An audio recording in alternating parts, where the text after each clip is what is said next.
I'm here because I am a roaring lion crying out righteousness.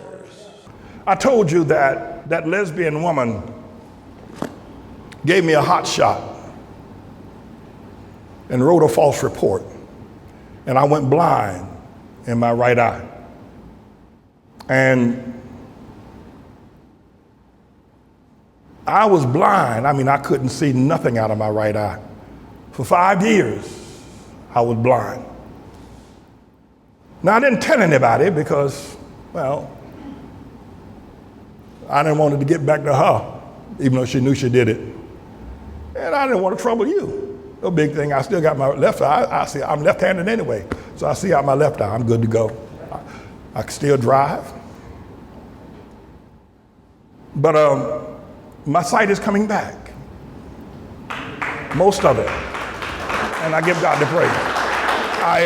And I don't, the doctors don't know why it's coming back. He looked at it, he said, this is, I don't know why it's coming back, because we have, when he told me I was blind 5 years ago, he said, there's nothing we can do. We have no medicine. You're blind. There's nothing we can do for you. But he said, now your left eye's got a problem too.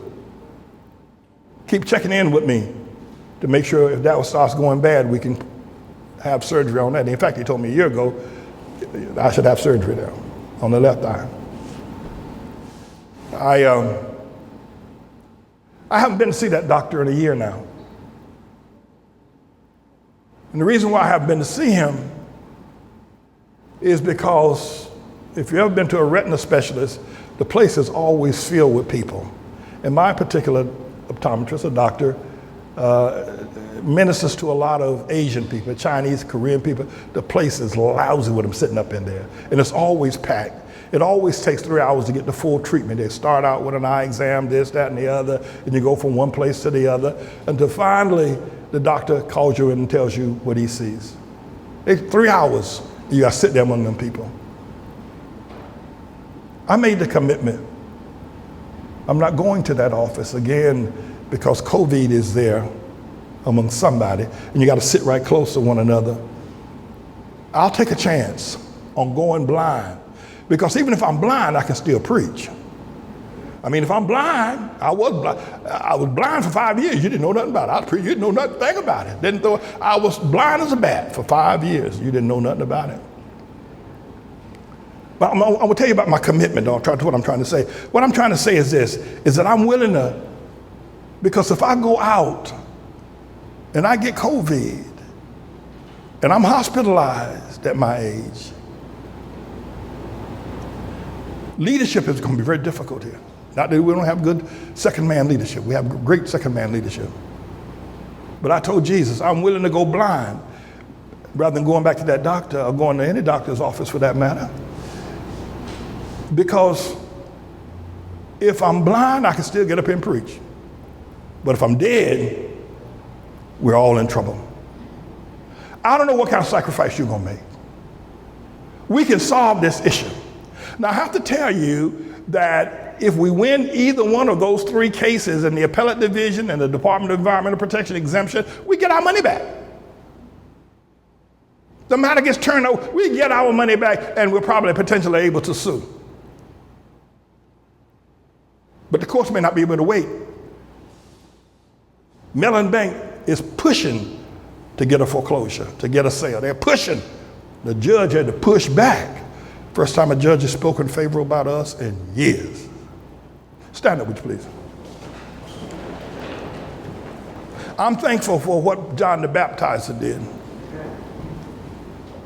I'm thankful that he was willing to go all the way. I'm thankful for what Paul did. And I'm thankful for what Jesus has said about Saul, that you got to know what suffering is to know how to suffer. I was teaching y'all last week, make your children work. Don't ever let them think that life is handed to them on a silver platter, even though you got money to make it easy for, make them work. And every time they ask you for something, say no.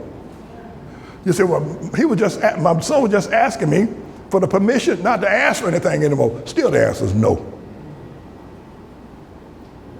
Because what we have now are weak men and women who can't pee straight.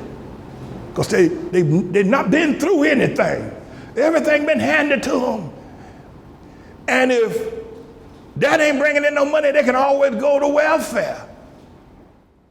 They can always go to the man in the agency with a short sleeve shirt on and put in an application for money. And he'll feed them. And many of them think they can bring their children to this school and we'll feed them while they make more babies. I've never seen such weakness. I've never seen that. Never seen that. What we're experiencing today. And it isn't going to get better. We're getting weaker and weaker as a people. But I know how to suffer. And I know with this word, I'm going to make it. I'm going to make it. I don't know if y'all are willing to go with me, but I'm going to make it. We're going to save this house. There's several things that we're doing, but nothing should be held back from this house. Nothing should be held back. Nothing. Nothing should be held back until this matter is moved. If you got it, it belongs here.